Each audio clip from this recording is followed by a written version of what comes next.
in a synopsis, I would say to you, 5 W's and an H. Who, what, when, where, why, how. But for the purpose of the essay, you're not going to concentrate on a summary level. You're going to get right to the why of something or the how of something. So the why would be sort of like the narrator was psychotic and he perceived the evil eye to be just that, and he made a plan to extinguish that evil, right? And whatever you got to bring in from the text or the research world of the library to support what you're saying. Yes, indeed, he was ill, because his reality was different than most of our realities, if that's how you see the story.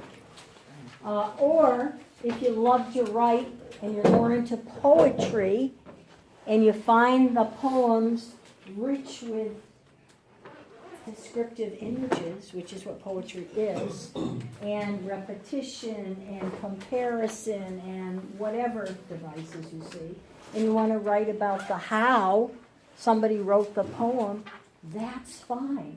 I don't care what you do. I want you to like your topic, and I want you to understand the nature of the essay. It's not a summary. We're going to get to the why and the how of things. So it's either psychological, or it could be historic, or it could be whatever. Edgar Allan Poe, we said, we could do one of 3 I gave you. The narrator is psychotic, or I suggested Edgar Allan Poe. Edgar Allan Poe could have had a psychological factor kicking in. He certainly had a dark side. Or he's just writing a horror story. And the psychosis is not, nor should it be, anywhere.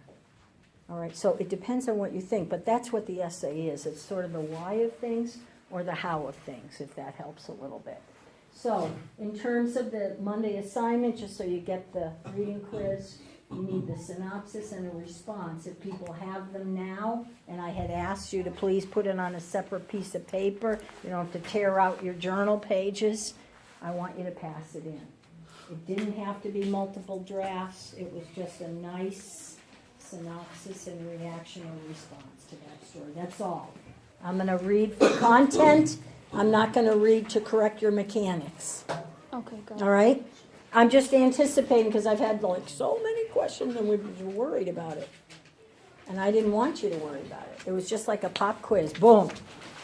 Okay? So if you have what you need to pass in, please get it out now and check for your name on it, so I can put those in my bunch of papers. Hopefully I'll give them back Friday or Monday, because it's already Wednesday. Do you want the questions for the story as well? The questions for now, I want you to hold in your notebook, okay? So that really what we're doing when I give you a notebook grade, based on notes and the other parts and the journals, you can use it to review for a final exam. You don't have to reinvent the wheel. You have the answers to the questions, or you have a summary in the story. I don't want you to get here on the last day and say, oh my God, I didn't read this.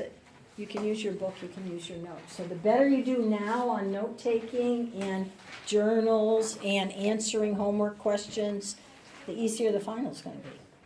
Right? Yeah. Okay. So let me come around and get the quiz thing. And if you weren't here, or you didn't get an email, whatever the case may be, can you do it for Friday?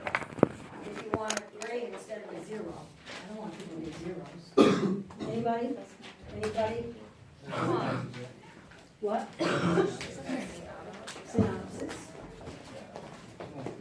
Synopsis, and some people were worried because I talked about it, and then they said, oh, I don't think I did it the right way, it wasn't line on line. Pass it in if you did it, let me tell you. And then if you're having an existential crisis, I'll let you do something again, or better somehow. I'm not in the business of punishing people. That is not why I'm here, in case you wondered. My presence may be punishing, but I can't help that. I'm supposed to be here most of the time. You what? That's all right. So what did you write about?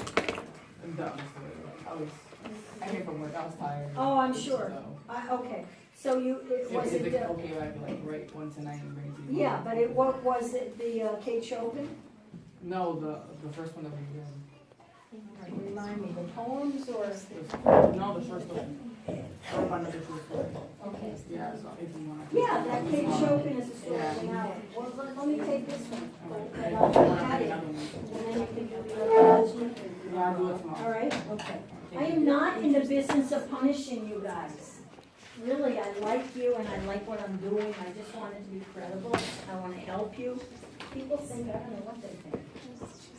A lot of kids think teachers are in the business of punishing. Well, I'm an anomaly then, I guess. That's all right. Anybody else? Anything? Thank you, thank you.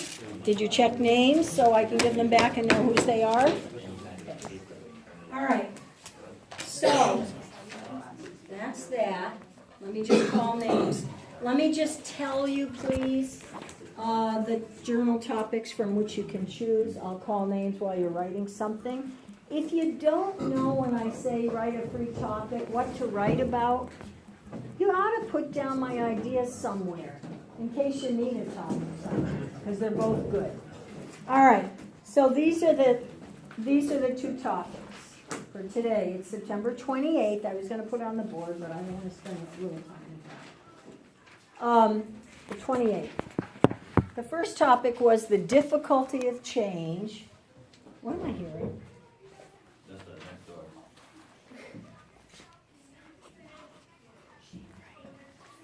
That eye. You know, this has nothing to do with the story, but I love animals and I love horses. And sometimes an animal will have two different color eyes. Seriously, there's a connection. My daughter wrote for years and jumped and stuff. And I love animals, and they would trot around the thing. And it's like,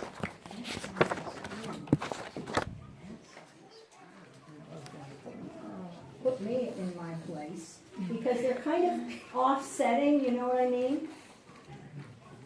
The horse is, and then, oh my God, and I used to say that, but now I appreciate that's sort of for that horse, his version of the evil eye, but I didn't end up thinking it was evil, right? So this poor guy in the story could have had a difference in one eye and the other, literally. He practiced that pretty good. It What? sounded like he might have been blind. Yeah. Yeah. Or he might, yeah, That's what it sounded like. 'Cause he said it had like a film over it. Yeah. Blue, like, a film and it like, you know, or you know what, depending on your thesis, he could have seen it. What if it wasn't really there? He's that crazy. That's a possibility, isn't it? There was or there wasn't. It was for this or this reason. It's how the character was impacted and interpreted it. That's the essence of the story or your essay. Okay? All right.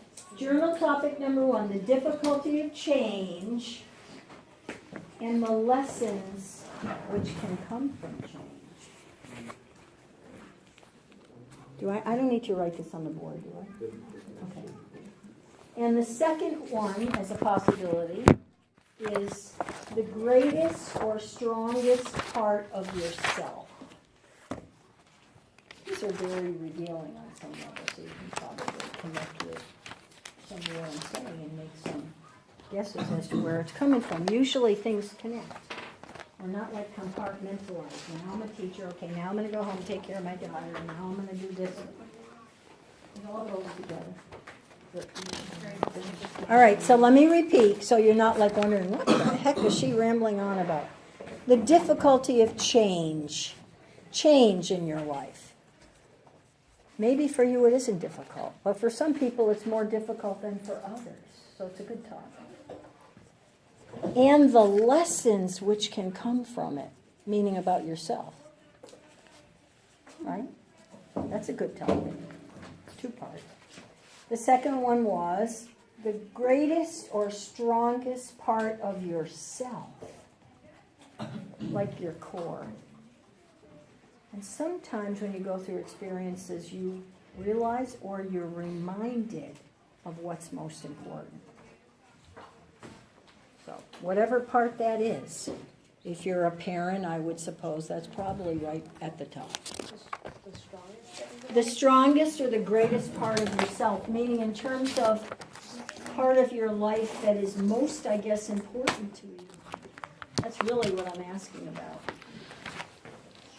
You could interpret it a little differently and think, I'm talking about what's my greatest skill. Maybe I'm going to publish the next Nobel Prize winning whatever. Maybe being a writer is a huge part of your identity. You know. All right, I'll say one more time. The difficulty of change and the lessons which can come from change for yourself. Or the greatest / strongest, however you interpret that, part of yourself, your core, your inner being, what's most important to you, I guess is another way of saying it. We are all many things. Some people compartmentalize everything into little boxes. Some of us are more open and they all kind of come together. We are all human. And I do think our similarities are more important than our differences, although our differences make it for a rich kind of stew. You know, multicultural, interactive kind of experience. You are a student. That's an identity thing. It's not just what I do to earn a paycheck. That's another whole discussion, which I hope you love what you do and are not just earning a paycheck and hating every darn day of your life, because that's sad. So think about it. But anyway, that's all right. I'll just yell louder now. So you're a human being. You're a student. You work perhaps. If it's part-time, it's probably not the strongest part of your being, but it might be a full-time job. You are in the emergency room, saving lives every minute. Well, obviously, that's going to be probably more important than going home and cleaning the house. But maybe not, depending on your interpretation, okay? And if you're sort of obsessive-compulsive, or as my daughter says, anal about things, you might think cleaning the house is more important than saving somebody's life. Depends. You are in relationships, different relationships. If you're a parent, that's right up there. Certainly is for me. We do many things. We're in relationships that are different. Romantic ones or familial ones or whatever. Human race ones, you know. Okay, so that's where I'm coming from. All right? Let me see what else I want to say. So take a few minutes, jot those down, maybe write about one and keep the other one for another day. I'll call names, and we can talk about wrapping up for Telltale Heart and what I want to do in terms of the essay. Friday, we'll move forward to something else if there aren't more questions on this one. Next week is library, essentially. Oh, one of my students in my 102 class brought up something I was thinking about, which is important. I gave you a reading list. We won't be done with the reading list. And I'm asking you to choose something you like. So maybe what I can do, either today or Friday, is we'll pull out the reading list and we'll look at the ones we've read, meaning some poems, generate a list, or stories, a couple few. We'll do maybe more between now and then. One of the kids said, and he's an older gentleman, he said, well, I like certain things, or I might like them, but we haven't read everything yet, so how do I know? He said, can you kind of give us a synopsis, like a thumbnail sketch of what the choices are and what maybe the stories are about, if we haven't read them yet? Because how are you going to know that? And so I will do that for them, and I will do that for you, if that would help. If we pull our reading list and we just make a little list. You can do any of the poems before we went to the book, or you can do this, or this, and it's about thus. Then maybe you'll be interested enough to say, oh, I'm going to read that one because I think I'll like that better than this one. All right? That's what I'm thinking of. All right, let me call names. You do your journal, and then we'll talk a little bit about